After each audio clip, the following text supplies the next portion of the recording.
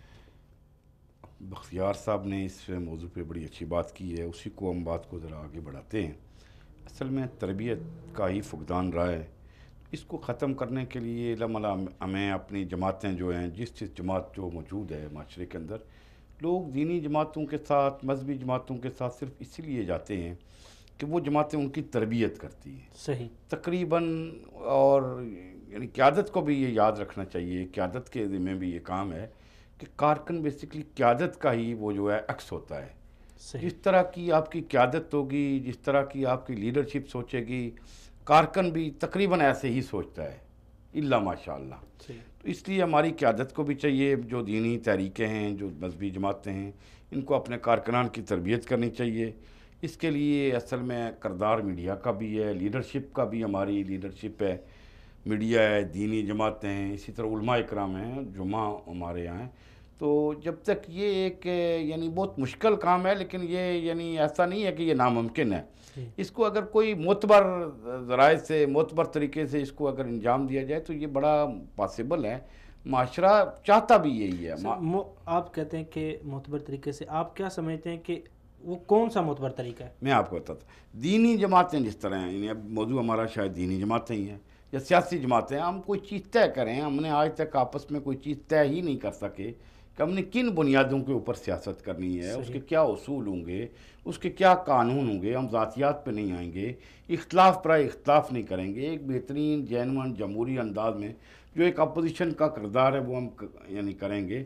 ہم فتوے نہیں بانٹیں گے، ہم کسی کو کافر نہیں قرار دیں گے، معاشرے کے اندر ہم ایک دوسرے کی رائے کا احترام کریں گے، اس کو برداشت کریں گے، تب یہ ممکن ہے۔ اور یہ کام میں نے آپ کو پہلے کہا کہ یہ اصل میں جب تک میڈیا، آپ دیکھا نہیں آج ہمارے، ہم تو چلو جی دینی اور مذہبی جماعتوں، لیکن ہمارے میڈیا آفسز کا بھی حال آپ کے سامنے ہی ہے۔ جی بالکل، اس میں اس بات سے انکار نہیں کیا جا سکتا کہ پاکستان کا جو اچھا امیج ہے وہ میڈیا جو ہے وہ عوام کے سامنے نہیں لا رہا ہے۔ یہ ہم کہہ سکتے ہیں کہ ہمارے معاشرے میں جو بگاڑ کا جو مین سبب ہے اس میں میڈیا کا جو منفی پروپیگنڈا ہے وہ بھی شامل ہے۔ ایک بات مجھے بس کرنے دیں، آپ دیکھیں کہ پاکستان کے اندر ایسا ہی نہیں ہے کہ ہر طرف خرابی ہی خرابی ہے، پاکستان میں بہت اچھائی بھی موجود ہے، لوگ صدقے بھی کر رہے ہیں، لوگ خیرات بھی دے رہے ہیں، لوگ یتیموں کی پرورش بھی کر رہے ہیں، لیکن ہماری میڈیا نے کبھی نہیں یہ بات بتائی کہ یہ کام بھی معاشرے میں ہو رہا ہے۔ صحیح بات، میڈیا تو بس یہی بتا رہا ہے کہ وہاں خون خرابائی ہو رہا ہے، وہاں یعنی بم دھماکہ ہی ہو رہا ہے، وہاں بس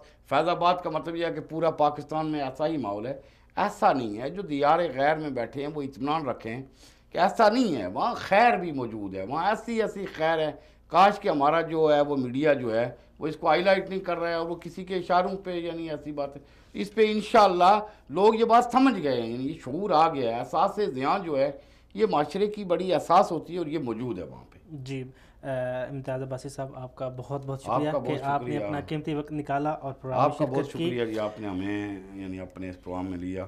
میں ایک بار پھر وصال کا، اور میں اپنے ناظرین کو بھی کہنا چاہتا ہوں کہ جو صاف ستھری نشریات دیکھنا چاہتے ہیں، ایک ایسے ایشوز جو ہمارے اصل میں اس امت کے، اس قوم کے، اس جینون مسائل ہیں، اس کے اوپر وصال جو ہے وہ اس وقت بہت بہتر انداز میں نمائندگی کر رہا ہے۔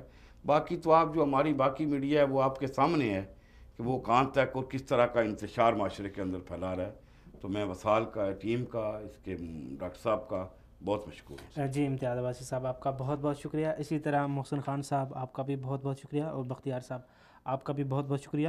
مولانا گل نصیب خان صاحب سے ہم نے رابطہ کیا تھا، لیکن کچھ مصروفیات کی بنا پر جو ہے ان سے رابطہ نہیں ہو سکا، چونکہ وہ سفر میں تھے۔ ناظرین، یہاں پر ہمیں سوچنا یہ ہے کہ پاکستان کی جو صورتحال ہے، آئے روز اس میں کچھ نہ کچھ کلیش ہو رہا ہے، آئے روز جو ملکی حالات ہیں وہ خراب سے خراب تر ہوتے جا رہے ہیں، اور اس کے علاوہ دیکھا جائے تو ہمارا جو قومی خسارہ ہے وہ ہر سال بڑھتے جا رہا ہے۔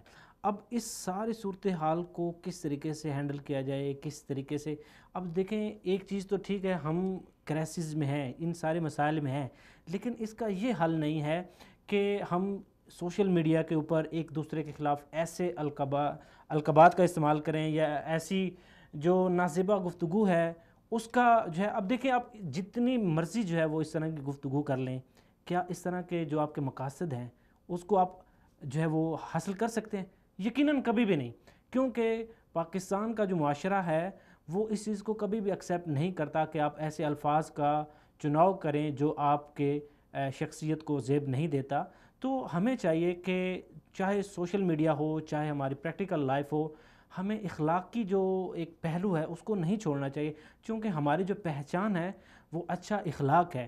چاہے آپ کے جو اپوزٹ پارٹی ہے وہ آپ کے خلاف کچھ بھی ایسا بیان دے رہی ہیں جو کہ آپ اس کو پسند نہیں کرتے, تو آپ کو چاہیے کہ وہاں پر تحمل کے ساتھ, بردباری کے ساتھ اور برداشت کے ساتھ اس کو سمجھائیں اچھے طریقے سے, نہ کہ آپ بھی اس جیسے جو ہے الفاظ کا استعمال کریں. تو ناظرین ملتے ہیں انشاءاللہ اگلے پروگرام میں ایک نئے موضوع اور ایک نئے مہمان کے ساتھ. تب تک کے لیے السلام علیکم.